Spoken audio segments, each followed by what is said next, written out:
కీర్తనల గ్రంథం 86వ కీర్తన చదువుకుందాం. 12, 13 వచనాలు చదువుకుందాం. కీర్తన గ్రంథం 86వ కీర్తన 12, 13 వచనాలు అందరం కలిసి చదువుకుందాం. కీర్తన గ్రంథం 86వ కీర్తన పాత నిబంధన 498వ పేజీ చదువుకుందాం. 48వ కీర్తన 86వ కీర్తన 12, 13 వచనాలు. నా పూర్ణ హృదయముతో నేను నీకు కృతజ్ఞతాస్తుతులు చెల్లించెదను, నీ నామమును నిత్యము మహిమపరచెదను. ప్రభువా నా దేవా, నా ఎడల నీవు చూపిన కృప అధికమైనది, పాతాళపు అగాధము నుండి నా ప్రాణమును తప్పించి ఉన్నావు. చదవబడిన ఈ లేఖన భాగమును ప్రభువు మన వెనుకడిలో ఆశీర్వదించునుగాక. ఈ యొక్క వాక్య భాగము దావీదు కీర్తనల గ్రంథంలో నుండి సంగ్రహించబడింది. దావీదు రాసిన కీర్తన 86వ కీర్తనలో దావీదు ఏమంటున్నాడంటే, ప్రభువా నా ఎడల నీవు చూపిన కృప అధికమైనది. ఏమిటంటే పాతాళ అగాధము నుండి నా ప్రాణమును తప్పించి ఉన్నావు. అందుకని నా పూర్ణ హృదయముతో నేను నీకు కృతజ్ఞతాస్తుతులు చెల్లిస్తాను అంటున్నాడు. ఇక్కడ దేవుని యొక్క కార్యము, తన ఎడల చేసిన గొప్ప కార్యాన్ని జ్ఞాపకం చేసుకుంటూ ఉన్నాడు. అందుకనే మరొక భాగం కూడా చదువుకుందాం. కీర్తనల గ్రంథం 66వ కీర్తనలో దావీదు అంటున్నాడు, చూడండి 66వ కీర్తన 16వ వచనం. దేవుని యందు భయభక్తులు గలవారులారా, మీరందరూ వచ్చి ఆలకించండి. ఆయన నా కొరకు చేసిన కార్యములను నేను వివరించెదను.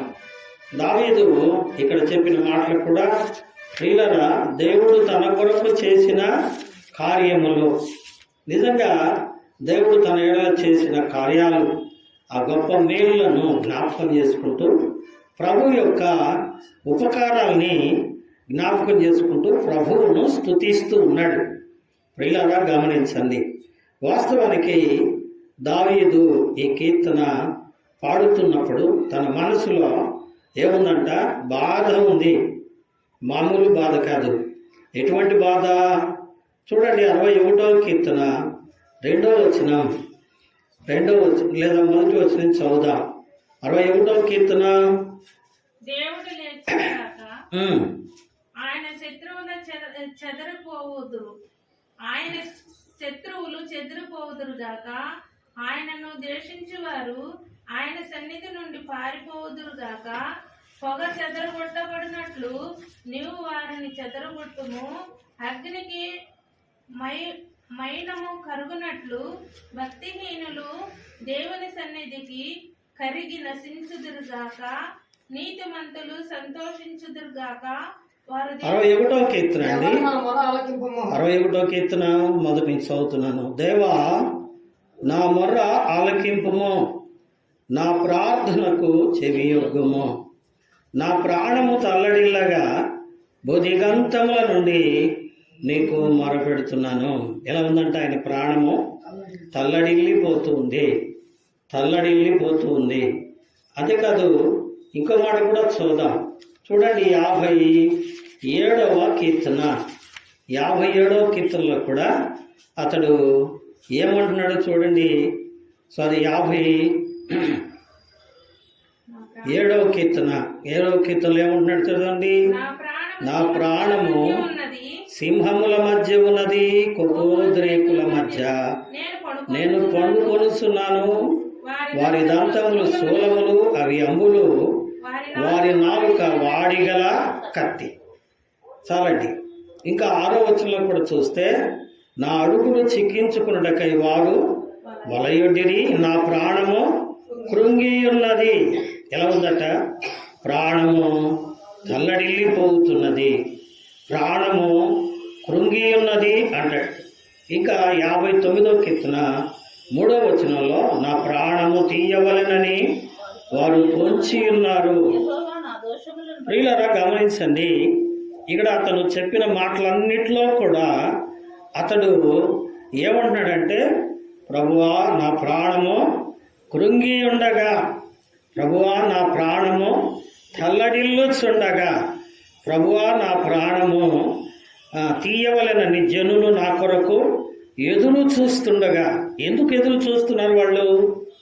ఎందుకు ఇతని మీద అంత తిరుగుబాటు చేస్తున్నారు అంటే, ఇక్కడ 59:3లో 2వ లైన్, యెహోవా నా దోషమును బట్టి కాదు, నా పాపమును బట్టి కాదు, ఊరకయే బలవంతులు నా పైన పోగుపడి ఉన్నారు. వినరా, ఇక్కడ నేను ఏ తప్పు చేయలేదని తన తప్పును కప్పుపుచ్చుకోవాలని చూస్తున్నాడు అతను. ఏమండి, తన తప్పును కప్పిపుచ్చుకోవాలని చూస్తున్నాడు. నిజమే, అతనిలో ఏ తప్పు లేదా అంటే చాలా తప్పులు ఉన్నాయి. అతను ఎంత బాధపడుతున్నాడో దానికి కారణం ఏంటో కూడా మనం చూద్దాం.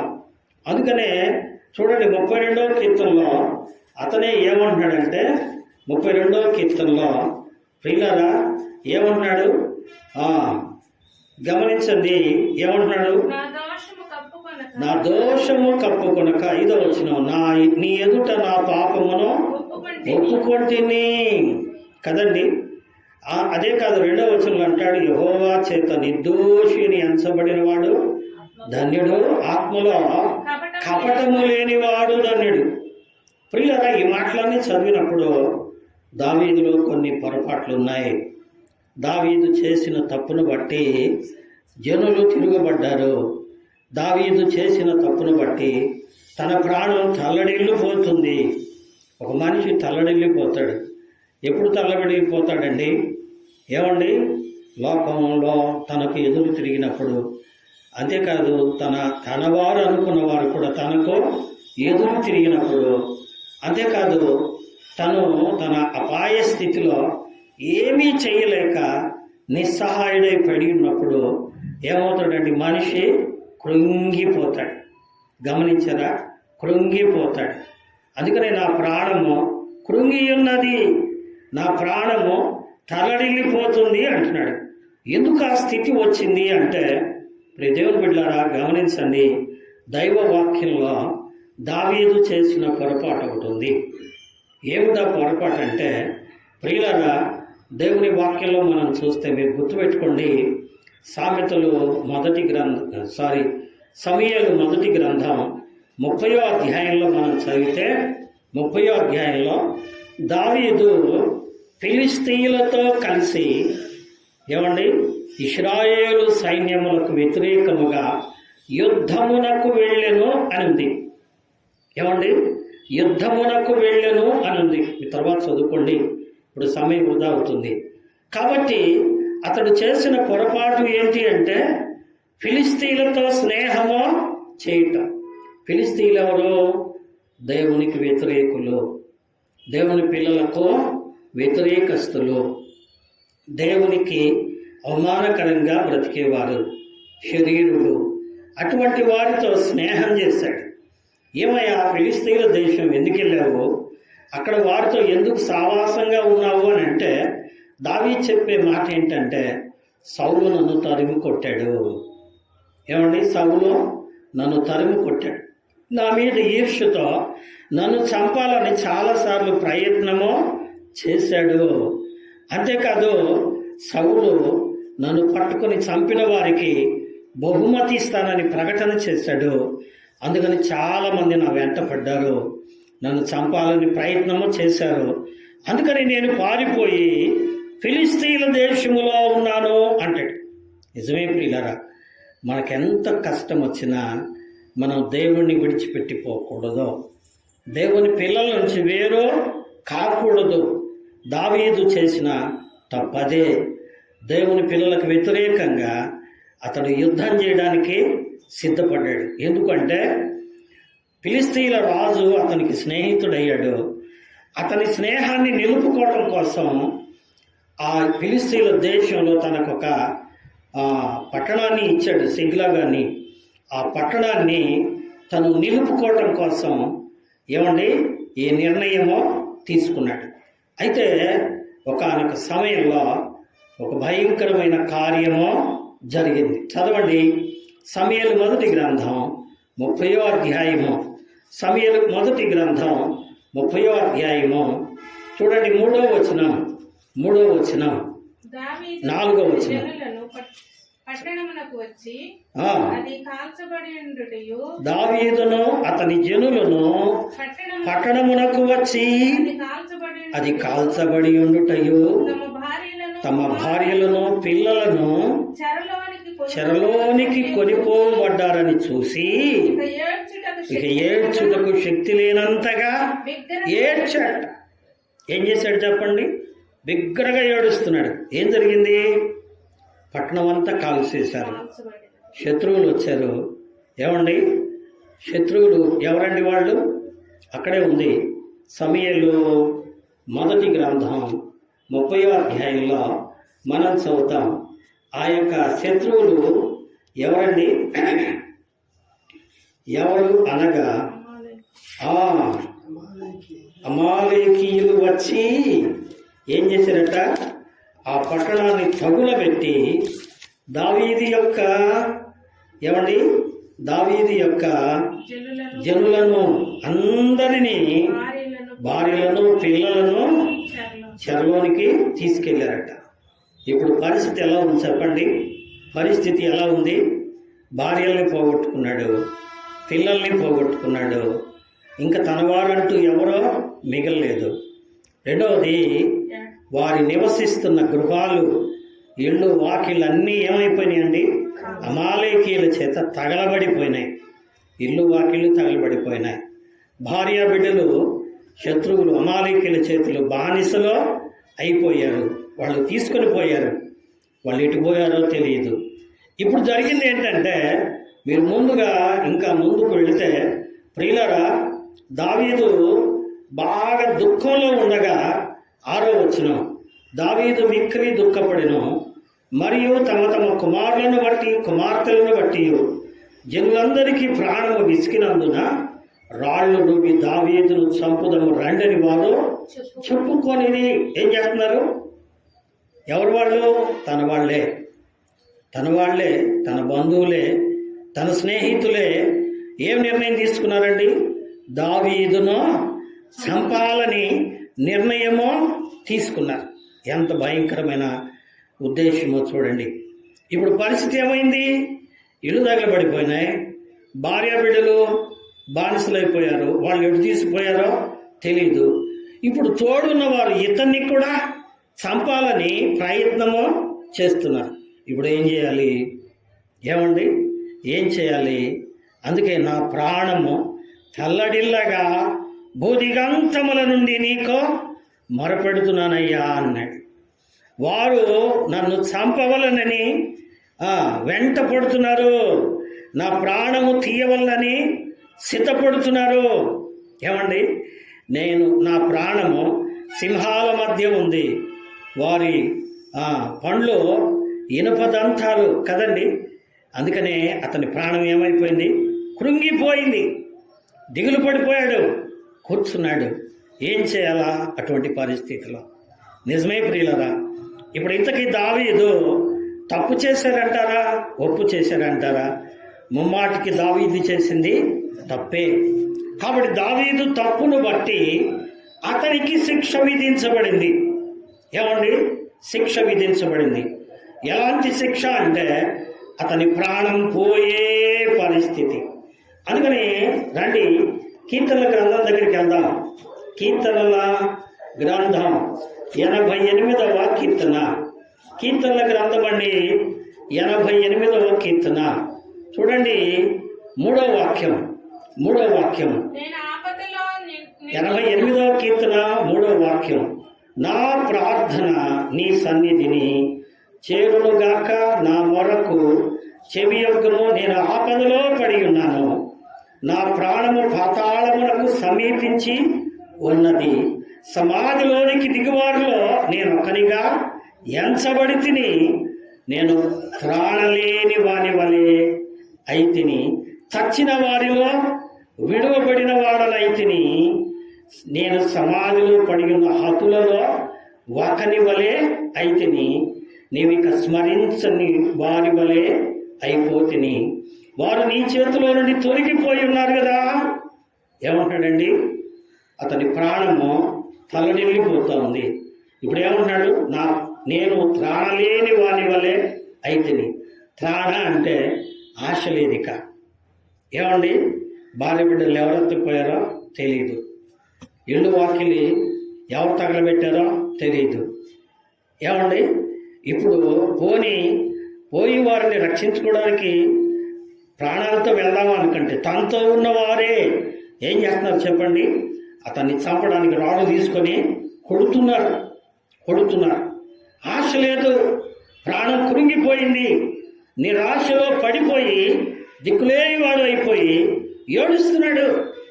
ఏమంటున్నాడు?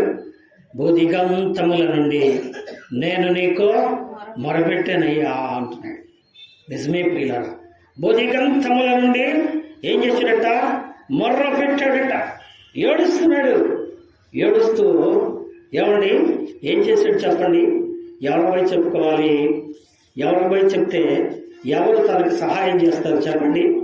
ఎవరు సహాయమో చెయ్యరు. అందుకనే దేవుని వాక్యంలో ఉంది, మనుషులను నమ్ముకున్నట్టు కంటే యెహోవాను ఆశ్రయించుట మేలు. ఏమండి? మనుషులను నమ్ముకోవడం కంటే యెహోవాను ఆశ్రయించుట మేలు. అందుకని అతను ఒక నిర్ణయం చేశాడు. ఏం చేశాడంటే అక్కడే ఉంది, మీ తర్వాత చదువుకోండి ప్రియులారా. అతను ఒక నిర్ణయం చేశాడు. చూడండి, సమూయేలు మొదటి గ్రంథం 30వ అధ్యాయము. సమూయేలు మొదటి గ్రంథం 30వ అధ్యాయము. 30వ అధ్యాయంలో మనం ఏం చదువుతాము అంటే ప్రియులారా, ఏం చదువుతామో అతడు తను ధైర్యము చేసి ఒక ఆలోచన చేశాడు. ఏం చేశాడండి? 7వ వచనం, 30వ అధ్యాయం 7వ వచనం. పిమ్మట దావీదు ఏఫోదు తెమ్మని యాజకుడకు అహీమెలెకు కుమారుడైన అబ్యాతారుతో చెప్పగా అబ్యాతారు ఏఫోదును దావీదు వద్దకు తీసుకొని వచ్చాను. నేను ఈ దండను తరిమిన ఎడల దాన్ని కలుసుకుందునా అని యెహోవా యొద్ద దావీదు విచారణ చేయగా, యెహోవా తరుము, నిశ్చయముగా నీవు వారిని కలుసుకొని తప్పక నీ వారిని అందరినీ దక్కించుకుందు అని సెలవిచ్చాడు. వినరా? ఏమండి ఏం చేశాడు అతను? ఏమండి వాస్తవానికి తన స్నేహితులు తన మీదకి తిరగబడ్డప్పుడు దావీదు కూడా తిరగబడి వాళ్ళని చంపొచ్చు. వాళ్ళంతా ఒకరినొకరు కొట్టుకొని చచ్చిపోతారు. కానీ దావీదు దేవుని బిడ్డ గనక ఏం ఆలోచన చేశాడండి? నేను చేసింది తప్పు గనక తన తప్పు తాను ఒప్పుకోవడానికి ప్రయత్నము చేశాడు. అందుకని దేవుడి దగ్గరికి వెళ్ళాడు. ఏమండి దేవుడి దగ్గరికి వెళ్ళి ఏఫోదు ముందు సాగిలపడి ఏమంటున్నాడు? ప్రభువా, యెహోవా, ఈ దండును నేను తరిమితే పట్టుకోగలనంటావా? నిజమే ప్రియులారా, తన తప్పును తాను ఒప్పుకొని దేవుడి దగ్గర ప్రార్థన చేశాడు. ఎప్పుడైతే ప్రార్థన చేశాడో ఏమండి అక్కడున్న మాట ఏంటంటే అతడు దావీదు సమస్తమును ఏం చేశాడట? సంపాదించుకొనెను. చక్కని మాట. సమస్తాన్ని కోల్పోయినట్టుగా మనం చూస్తున్నాం. అయితే దేవుడి దగ్గర ఎప్పుడైతే తన తప్పును ఒప్పుకున్నాడో, తన యొక్క దేవుడి దగ్గర విచారణ చేశాడో, దేవుడు అతనికి ఏం చేశాడండి? ఆ దండును కనుక్కునే అవకాశం ఇచ్చాడు.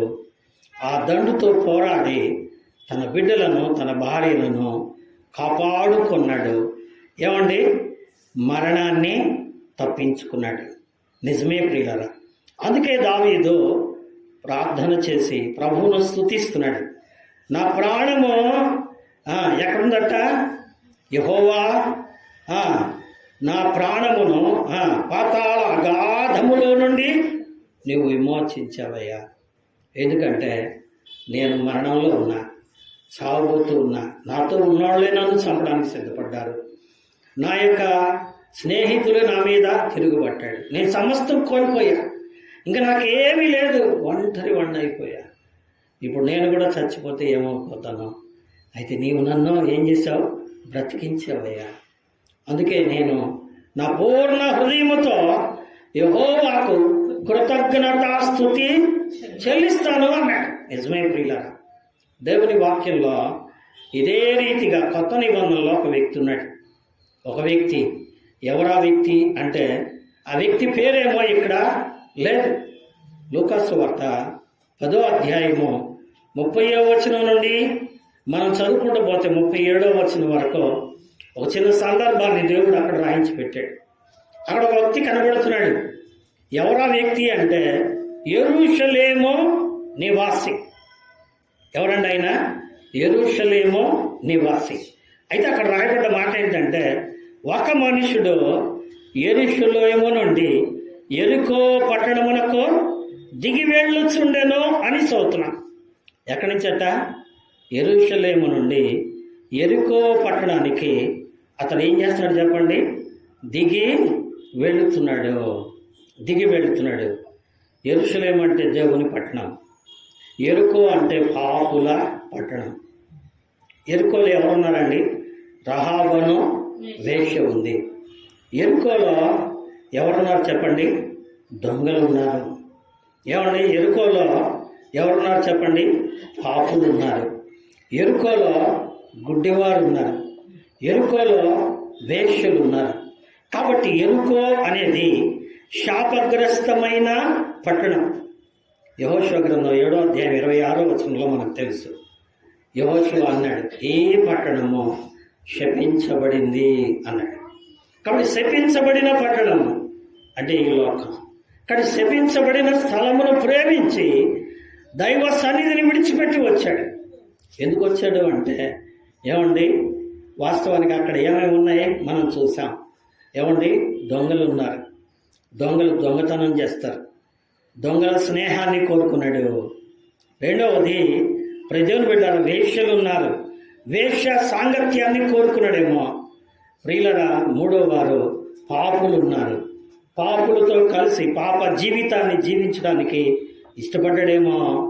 అటువంటి స్థితిలో అతడు ఉండగా జరిగింది ఏంటంటే, నిజమే ప్రియులరా, ఆయా స్థలాలు మనం చూస్తాం.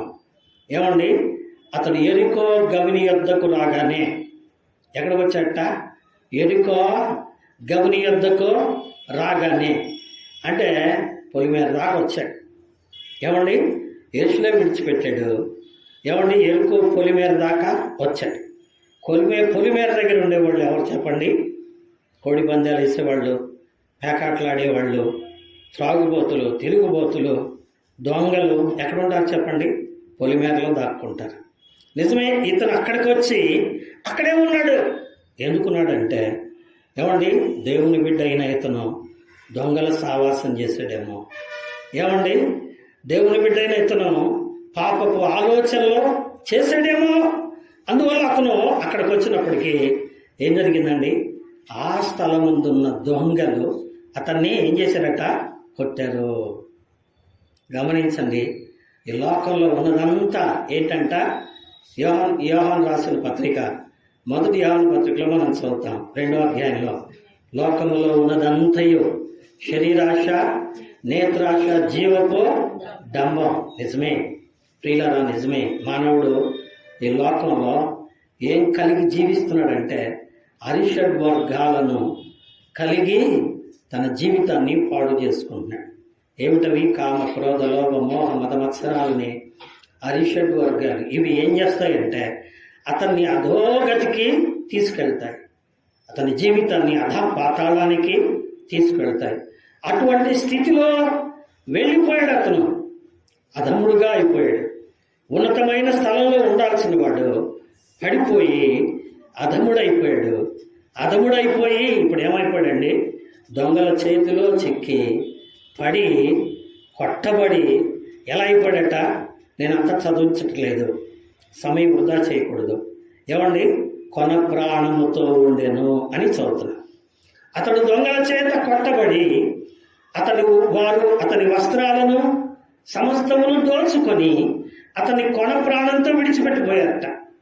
ఇప్పుడు అతను ఎలా ఉన్నాడండి? కొన ప్రాణంతో ఉన్నాడు. ఇప్పుడు అతనికి ఏం లేదు చెప్పండి? ఆశ లేదు. ఏమండి? ఎవరైనా వచ్చి ఆశతో సహాయం చేస్తారేమోనని ఎదురు చూస్తూ ఉన్నాడు. కానీ ఎవరు సహాయమో చేయ. అక్కడ మనం చూస్తే ఆ యొక్క వ్యక్తి పడి ఉన్న చోటికి ఇద్దరు వ్యక్తులు వచ్చారు. మొదట ఒకళ్ళు వచ్చారు. ఎవరు వచ్చారండి? యాజకుడు వచ్చాడు. చూస్తూ ప్రక్కగా పోయారు. రెండో వ్యక్తి ఎవరు వచ్చారండి? లేవీయుడు వచ్చాడు. చూస్తూ ప్రక్కగా పోయారు. ఇంకెవరు చెప్పండి? ఈ లోకంలో యాజకులు, ఈ లోకంలో లేవీయులు. లేవి అనగా ఇట్ ఈజ్ ఎ ట్రైబ్. ఏమండి? దీన్ని క్యాస్ట్ అంటారు మన తెలుగులో కదండి. యాజకత్వము చేయవారు ఎవరు చెప్పండి? మతస్థులు. ఏమండి? ఈ లోకంలో మనుషులు కొట్టుకుంటుంది దీనికుండానే. ఏమండి? కులం అనే పిచ్చి, మతం అనే పిచ్చి. అయితే ఈ వ్యక్తి పడిపోయి ఉండగా ఏమండి వారెవరూ పట్టించుకోలేదు. ఇతడు పాడైపోయాడు, నశించిపోతున్నాడు, పాతాళానికి వెళ్ళిపోతున్నాడు, ఇతడు చనిపోయేటట్టున్నాడు అని ఎవ్వడు అతని మీద జాలి పడలేదు కదండి. అంతకుముందు ఆడుకుందాం రాదా అన్న వాళ్ళే, అంతకుముందు తాగుదాం రాదా అన్న వాళ్ళే. ఏమండి? ఇటు వారందరూ కూడా అతన్ని చూసి ఏ ఒక్కడు కూడా జాలి పడలేదు. ఎందుకని అంటే వీడికి గతి జరగాలే అనుకున్నారు కదండి. అటువంటప్పుడు ఒక ఆయన వచ్చాట. ఎవరండి ఆయన?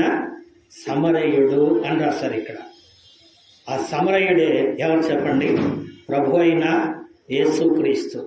అందుకనే దేవుని వాక్యంలో 1 తిమోతి పత్రిక 1వ అధ్యాయము 15వ వచనంలో మనం చదువుతాం. ఏమండి? ఏమనుంది అక్కడ?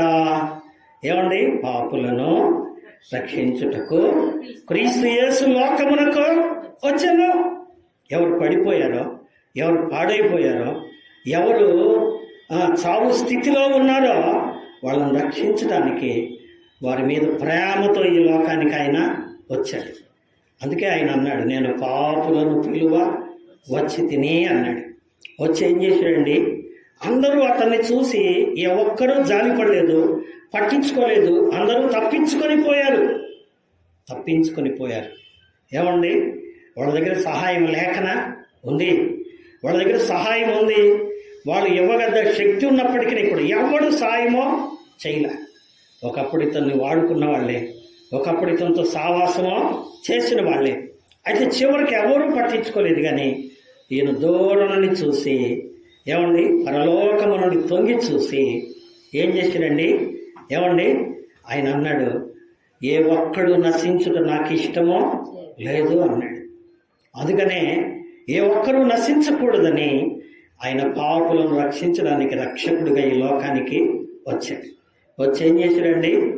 ఆయన అతని మీద జాలిపడి అతనికి గాయములను కట్టెను అని రాశారు. గాయములను కట్టెను. రెండవది, నూనెయు ద్రాక్షము రసమును పోసెను. నూనెను ద్రాక్ష రసాన్ని పోసి అతన్ని ఏం చేశాడండి? రక్షించి అభిషేకించాడు. ద్రాక్షారసము క్రీస్తు రక్తానికి సాదృశ్యం. కాబట్టి క్రీస్తు రక్తము ఏమండి? పాప క్షమాపణ. ఎందుకంటే ఎబ్రీ పత్రిక చెప్తుంది, రక్తము చిందించబడకుండా పాప క్షమాపణ కలుగదు. కాబట్టి పాప క్షమాపణ కొరకు ఆ తప్పు చేసిన వాడు నశించిపోకుండా అతని కొరకు తన రక్తాన్ని చిందించాడు. తరువాత అతన్ని తన హక్కున చేర్చుకొని ఆనంద తైలముతో అభిషేకము చేశాడు. నిజమే ప్రియులారా, రక్షించాడు, అభిషేకించాడు. అందుకే పేతురు అన్నాడు, ఏమండి? మీరు మారు మనసు పొంది ఏమండి పాప క్షమాపణ నిమిత్తము యేసుక్రీస్తు నామమున బాప్తిస్మము పొందుడి. ఏం చేయాలండి? మారు మనసు పొందాలి. పాప క్షమాపణ కొరకు బాప్తిస్మము పొందాలి. ఏమండి?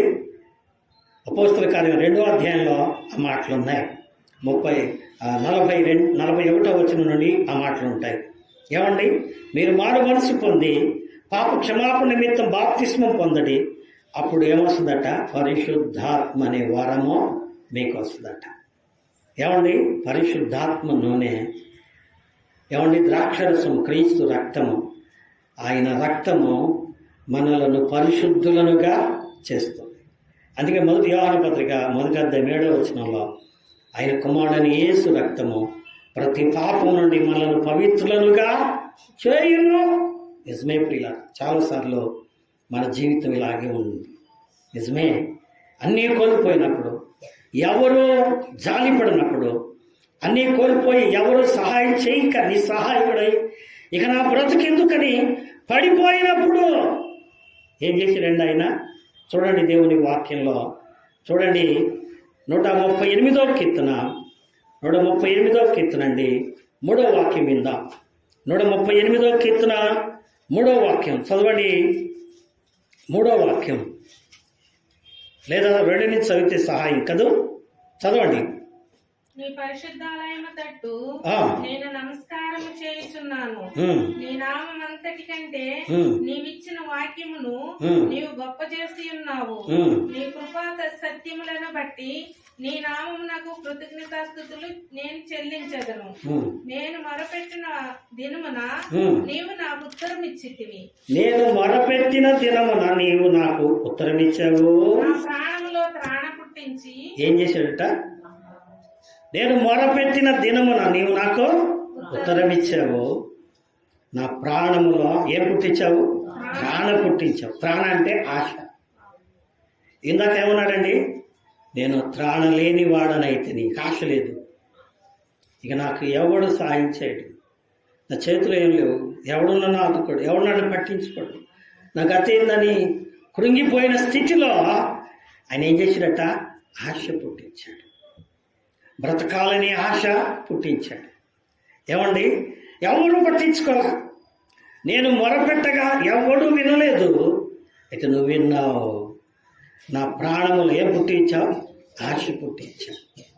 ఏం చేశాడండి ఆయన? నూనెయు ద్రాక్షారసము పోసి అతని గాయములను కట్టి ఏం చేశాడట? అతన్ని తన వాహనం మీద ఎక్కించుకొని ఏం చేశాడు చెప్పండి? పూటకోళ్ళవాని ఇంటికాడ వదిలేశాడు. వదిలేసి ఏం చేశాడండి? ఎట్లా నీ సావు నువ్వు అన్నాడండి? అనలేదు. ఏం చేశాడండి? ఆ పూటకోళ్ళవానికి చెప్పాడు. ఏమన్నాడు? నేను వచ్చేంత వరకు ఇతన్ని పోషించుము. ఇదిగో 2 దేనారములు, నీవు పోషించుము, ఇంకా నీవు అధికముగా ఖర్చు చేసిన ఎడలా నేను వచ్చిన తర్వాత మరలా నీకు ఇస్తాను అన్నాడు. అని బాధ్యత తీసుకున్నాడు. నిజమే. ఏమండి, దినారం అంటే ₹1. ఏమండి, 2 ₹1 కలిస్తే రూపాయి, 2 నిబంధనలు కలిస్తే ఒక పుస్తకం, అదే పరిశుద్ధ గ్రంథం. ఏమండి, దేవుడు ఈ 2 ₹1 కలిపిన రూపాయి ఇచ్చాడు. దేనికోసం చెప్పండి? దేనికోసం చెప్పండి? కృంగిపోయి, మానసికంగా పడిపోయి, పాపంలో పడిపోయి నశించిపోయిన వారిని ఆయన సిలువలో ప్రాణమిచ్చి రక్షించి విమోచించి రక్షణ కలుగజేసి తన ఆలయంలోనికి తీసుకొచ్చి ఏం చేశాడండి? వాళ్ళని పోషించు. వాళ్ళ పోషణ కొరకు ఏమి ఇచ్చాడు చెప్పండి?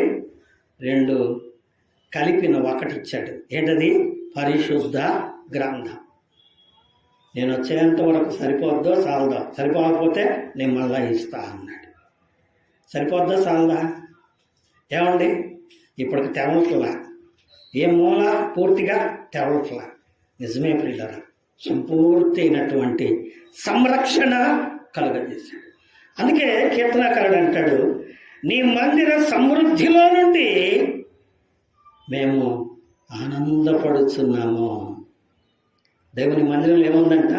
సమృద్ధి ఉంది, సంతోషం ఉంది, ఆనందం ఉంది. కోల్పోయిన ఆనందాన్ని తిరిగి దేవుని మందిరంలో ఇవ్వడానికి దేవుడు ఒక ప్రణాళిక ఏర్పాటు చేశాడు.